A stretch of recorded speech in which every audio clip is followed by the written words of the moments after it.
It's day 23 of Russia's invasion of Ukraine, and tensions show no sign of abating. So far, around 3.2 million people have fled Ukraine since the start of the war. Poland has received the most refugees as the two countries share a border. Now calls for more aid to assist refugees fleeing the war in Ukraine are becoming more desperate. eNCA's senior reporter Siphamandla Goge has been monitoring the influx of refugees and joins us now from Hrebenne in Poland with an update. And Siphamandla, you have been speaking to a number of refugees coming in from the Hrebenne border behind you. What are they saying to you? They say they need more help, and the situation back home remains tense. As I see here, a truck that is passing by from the side of Ukraine. There is another bus that will be coming through. These are cars that are passing through this Hrebenne border between Poland and Ukraine. My colleague Joe Komane will show you another group of refugees that has just arrived here. The border may not look too busy simply because not so many people are crossing on foot. Some people are crossing using public transport. They are being evacuated using buses to take them from the side of Ukraine and allow them to cross over to this side of Poland, and that's where they get welcomed by volunteers and authorities. This is the setup outside the border here. They get given food. They use this as a waiting camp or transit camp of some sort while they are waiting for their loved ones, relatives and volunteers to help them.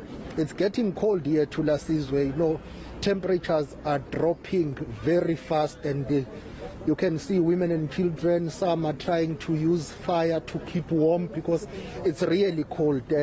Before we started this live interview, the police officer was telling me that every night temperatures here drop all the way to at least -9 degrees. So you can pretty much imagine what that means to those vulnerable women and children that have fled Ukraine all the way to Poland. And they say they need accommodation, they need medical supplies, and most importantly, they want to know when the situation back home will improve, when will this war be over, so that they can go back home and resume with their normal lives. We see some of the volunteers here who are helping those that have crossed to Poland. It continues to be a very dire situation. According to Polish authorities, more than 2 million people now are in Poland, having fled Ukraine. And the city of Krakow, which is the second biggest city, and the capital city Warsaw, are some of the cities that are accommodating more and more people. Let's take a listen to what one lady who had just crossed from Ukraine to Poland has had to say about the situation back home. How is the situation back home when you left? How were things there? How was situation in Kiev? Yes. Oh, it was very terrible. Every hour, every night, every day, they are bombing us. So we heard sounds of explosions, and it's terrible, very terrible. So we're talking here, Siphamandla, about 3.2 million people having fled Ukraine, and many of them going to Poland. On the receiving end will be NGOs, international aid organizations, but also volunteers. What are they telling you about how they are coping with what is becoming a deluge of refugees?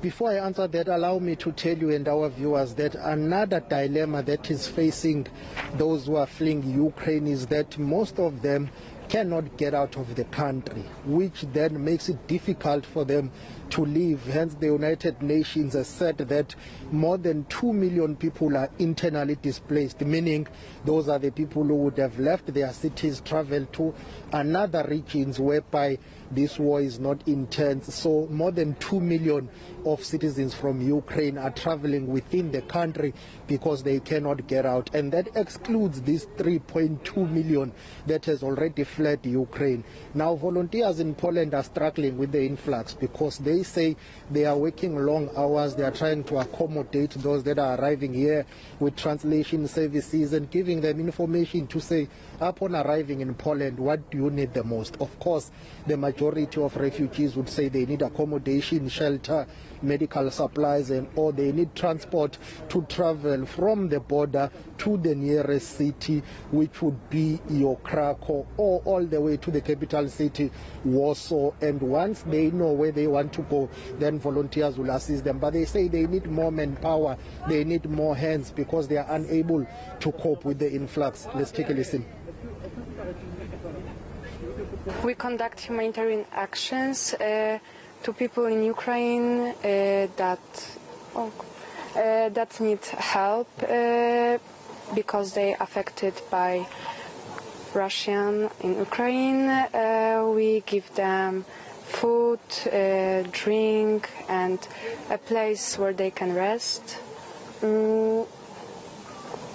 Yeah. Do you see too many of them coming over, crossing over here? Some people have said they've spent 5 days to cross. Are there too many people crossing over? Every day the border crosses by several thousands people. A lot of people crosses. Okay. On the ground in Hrebenne in Poland, that's eNCA senior reporter Siphamandla Goge with that update. Sipha, thank you for that reporting.